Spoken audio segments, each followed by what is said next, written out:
Berita tergempar di Timur Tengah.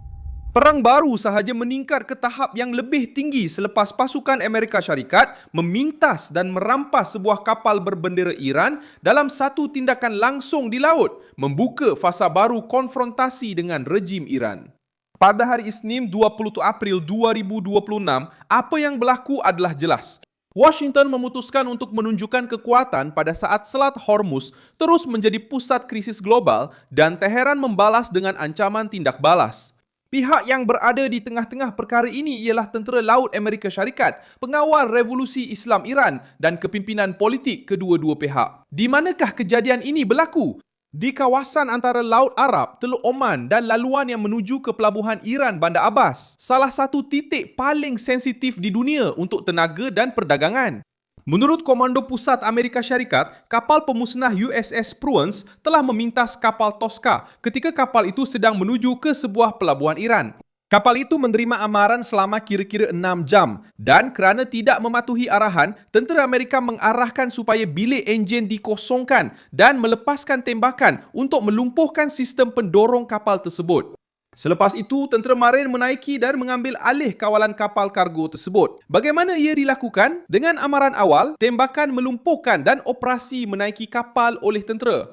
Kenapa? Kerana dalam versi rasmi Amerika, kapal itu melanggar sekatan laut yang dikenakan ke atas pelabuhan-pelabuhan Iran. Perkara ini adalah penting kerana ia bukan lagi sekadar ancaman atau kata-kata keras. Kini sudah ada tindakan konkret, tembakan sebenar dan penahanan di bawah jagaan Amerika. Insiden ini bukan berlaku secara tiba-tiba. Pada 13 April, CENTCOM sendiri mengumumkan bahawa mereka akan mula menyekat trafik maritim de entrada e saída dos portos do Irã.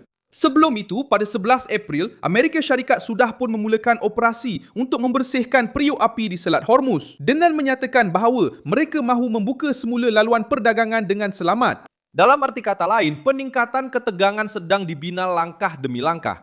Mula-mula datang persiapan ketenteraan, kemudian sekatan, kemudian kawalan laluan, dan sekarang penahanan sebuah kapal. Ini menunjukkan bagaimana krisis itu tidak lagi sekedar bersifat diplomatik.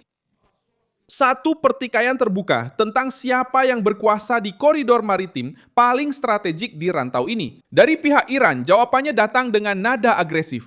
Reuters melaporkan bahawa Teheran berjanji untuk membalas dan mengatakan bahawa kapal itu datang dari China. Pada masa yang sama, pusingan kedua rundingan yang dijadualkan di Pakistan menjadi tanda tanya. Reuters sendiri melaporkan bahawa Iran berkata mereka tidak akan mengambil bahagian dalam pusingan baharu perbincangan itu. Manakala Associated Press menekankan bahawa suasana gencatan senjata telah terganggu dan dialog yang diumumkan oleh Trump kini berada dalam ketidakpastian yang besar. Bila? Ini berlaku tepat pada saat ruang diplomatik kelihatan rapuh dan singkat. Sebab itu, insiden di laut memberi kesan yang begitu besar. Ia bukan sahaja memperluaskan peperangan, malah boleh melemahkan usaha politik terakhir untuk mengekang keadaan sebelum pusingan serangan yang baharu. Terdapat satu lagi fakta yang menguatkan betapa besarnya masalah ini. Pada hari Sabtu, agensi British UKM memaklumkan bahawa sebuah kapal tangki minyak telah menjadi sasaran tembakan oleh dua bot laju yang dikaitkan dengan pengawal revolusi berhampiran Oman.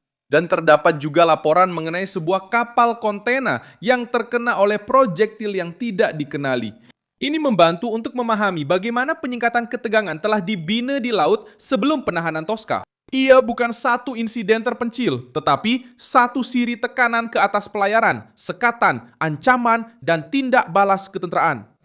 Bagaimana keadaan boleh sampai ke tahap ini?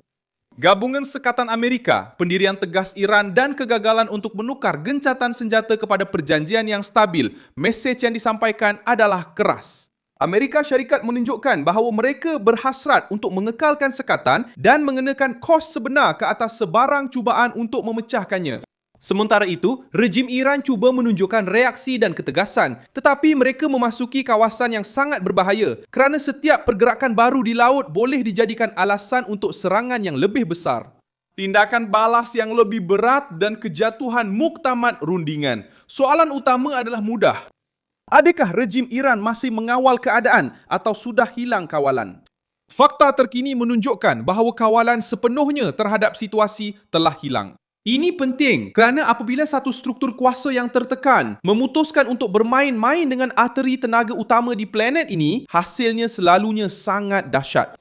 Apa yang dipertaruhkan bukan sekedar satu pertikaian antara Teheran. Yang dipertaruhkan ialah kestabilan Hormuz, kos tenaga global, keselamatan kapal-kapal awam serta masa depan rakyat Iran yang sudah pun menanggung beban perang, penindasan dan ketakutan.